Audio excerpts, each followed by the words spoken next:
जय जिजाऊ, जय शिवराय. मत माझं, प्रतिक्रिया तुमची, यामध्ये आपलं सहर्ष स्वागत. मित्र हो, राजा बोललं दल हालं, ही उक्ती नवीन आहे. पण महंगाई की मार आपकी बार, हे ज्यांचं वाक्य 12 वर्षापूर्वी होतं, त्याच दिल्लीश्वरांचे आदेश तडकाफडकी देशामध्ये लागू होतात किंवा नियम पाळण्याबद्दल सविस्तर सांगितलं जातं, तेव्हा जनसामान्यांनी काय करायचं असतं. दिल्लीश्वरांचा आदेश आहे, नियम पाळा, नियमात राहा. आपल्याला दुचाकी असेल, चारचाकी असेल, ट्रॅक्टर असेल, शेतकऱ्याकडे, शेतमजुराकडे, सर्वसाधारण माणसाकडे असतात काय? एकतर दुचाकी, साधारण मिडल क्लासवाल्याकडे चारचाकी आणि शेतकऱ्याकडं ट्रॅक्टर, टेम्पो, टमटम वगैरे. तर ते इंधन जपून वापरा. आणि जी काही मुलं परदेशामध्ये शिक्षणासाठी जातात, त्यांनी परदेश दौरे टाळा आणि नियम पाळा. एक तर या देशामध्ये शिक्षणाची हवी तशी सुविधा नाही. गडगंज फीस आकारली जाते. नीटचे पेपर फुटतात.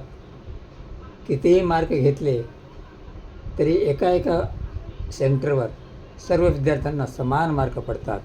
आणि मग तिथं गेल्या वर्षीसारखे 600+ विद्यार्थीसुद्धा सरकारी MBBSला लागू शकत नाही. त्या दिल्लीश्वरांनी आदेश दिला आहे, नियम पाळा, इंधन जपून वापरा, प्रदेश दौरे टाळा आणि वर्क फ्रॉम होम करा. यामध्ये शेतकरी कर्जबाजारी झाला तरी चालेल, बेरोजगार रस्त्यावर फिरला तरी चालेल, पण नियम पाळा. जेव्हा क्रूड ऑइल स्वस्त होतं, तेव्हा मात्र कंपन्या मगरमस्त झाल्या, भयान नफा लुटला. क्रूड ऑइलचे दर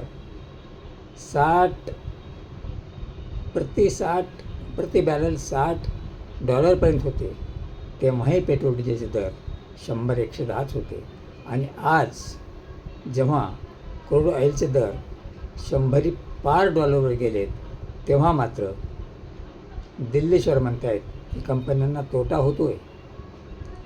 कारण कंपन्यांना तोटा झालेला जमणार नाही आहे.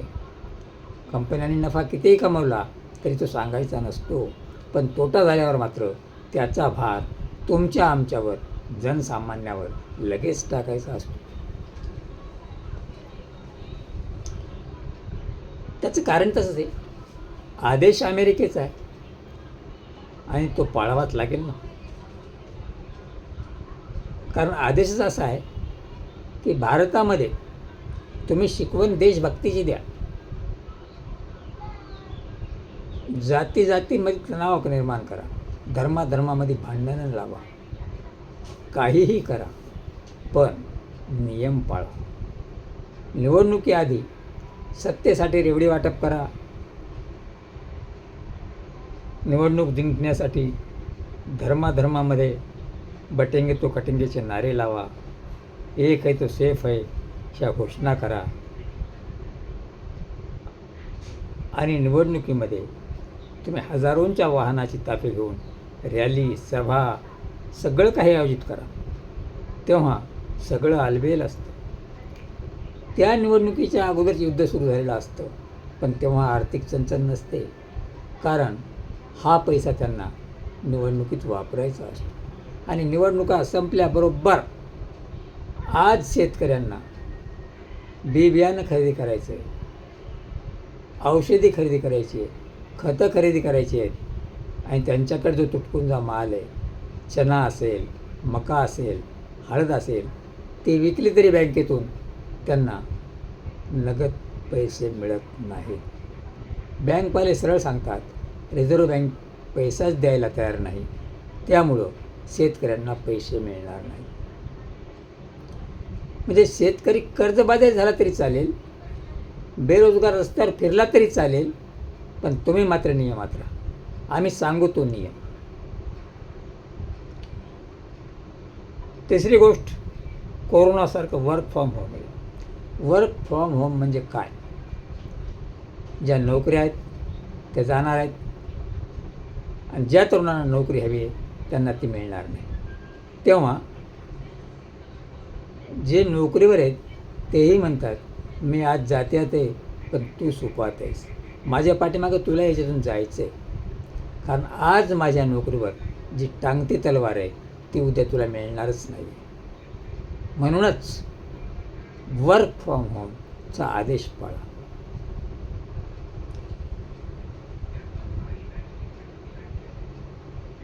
जसं यांचा 12 वर्षाचा जो हा अनागोंदी कारभार आहे, या अनागोंदी कारभारामुळं तरुणांना शिक्षण नाही, तरुणांना नोकरी नाही, बेरोजगाराला काम नाही, शेतकऱ्याच्या मालाला हमी भाव नाही.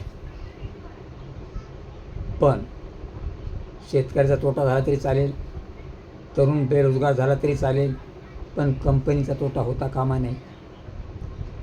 आज एक मी बातमी ऐकली की पंतप्रधान नरेंद्र मोदी, गृहमंत्री अमित शहा यांनी आपल्या ताफ्यामध्ये काही प्रमाणामध्ये घट केली, आणि मुख्यमंत्र्यांनी सुद्धा 50% स्वतःच्या ताफ्यातल्या गाड्या कमी केल्या, आणि मंत्र्यांनाही तसे आदेश दिले, आणि गरज असेल तरच हेलिकॉप्टर, चार्टर्ड किंवा विमानानं प्रवास करा असे आदेश दिले. मुळात तुम्ही लोकांचे सेवक आहात, तुम्हाला ताफ्यांची गरज काय हा प्रश्न विचारायचा कोणी? ज्या वेळेस आम्हाला प्रवास करते वेळेस आम्ही दुचाकीवर, 4 चाकीवर प्रवास करते वेळेस तुम्ही सांगता की तुम्ही सार्वजनिक वाहनातून प्रवास करा. तुमच्याकडे सार्वजनिक वाहनाची व्यवस्था पुरेशी आहे का? आज तुमच्या एस टी महामंडळाच्या बसेस सर्वसाधारण स्टॉपवर थांबतात का? हा प्रश्न विचारायचा नाही. आणि तुमच्या ताफ्यामध्ये 20-20, 25-25 गाड्या, पोलीसचा ताफा, Z+ सुरक्षा, हे कशासाठी? तुम्हाला कशाची भीती आहे? जर तुमचं काम सच्चं असेल तर तुम्हाला कशाची भीती आहे?